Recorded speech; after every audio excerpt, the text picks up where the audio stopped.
whiplash through the world as Trump's tariffs again get delayed.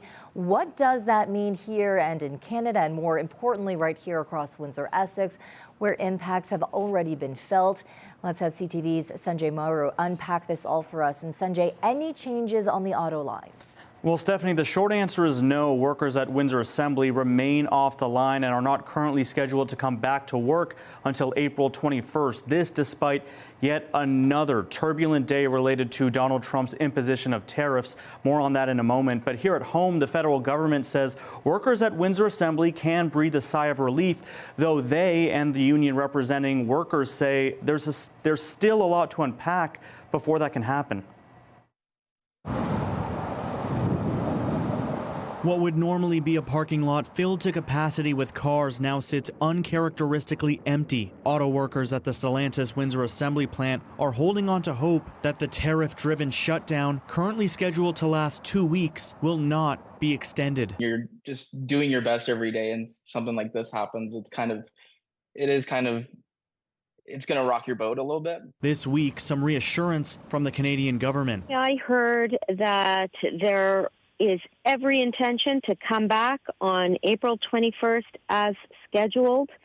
And so that was very good news for us to hear. But the union representing auto workers at Windsor Assembly says the return timeline feels more uncertain. They also said they were going to continue assessing the effect of the tariffs and making a decision about production after those 2 weeks and potential shift changes once they've done finalized assessment. On Wednesday, Canada imposed 25% tariffs on some vehicles and parts imported from the United States. They went into effect about 15 hours before U.S. President Donald Trump announced he was pausing tariffs on most nations for 90 days. As of now, it's unclear whether that pause will impact Canada or lead to Canada lifting its own 25% tariff on U.S. autos. Tariffs that Industry Minister Anita Anand says are about more than just retaliation, instead pointing to the need for a remission framework, one that would offer companies financial incentives to keep production and jobs in Canada despite added costs from U.S. tariffs. I've been speaking with Stellantis and the other auto manufacturers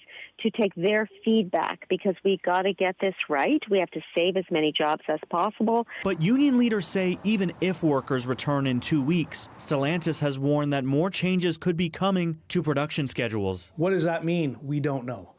Could it mean more downtime in the future? Could it mean the idea of rotating shifts, etc.? Those are the things we don't know. As for Brett Blake, he just wants to get back to work. A little 2-week break is nice. It's relaxing, but it's not paying the bills. And a late afternoon update now regarding U.S. President Donald Trump's announcement today that he's pausing some tariffs but implementing more tariffs on China. In an email to CTV News this afternoon, the White House confirming that Canada is exempt from this 10% baseline reciprocal tariff it is imposing on dozens of other countries.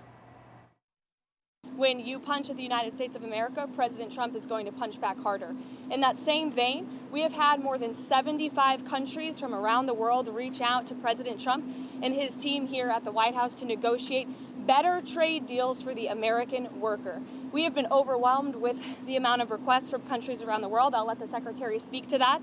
We will continue with the tailor-made negotiations that I spoke about yesterday. In the meantime, there will be a 90-day pause on the reciprocal tariffs as these negotiations are ongoing.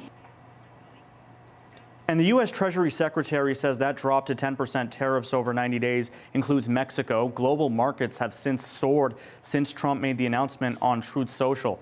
And back at Windsor Assembly, Stephanie, union leaders say the concern that workers are feeling actually has little to do with the 2-week shutdown at the plant. They say that's just a small part of their concern. They say it's about what the lasting impact of these tariffs will have on their livelihoods when they get back to work. Understandable. Okay, Sanjay, thank you for this tonight.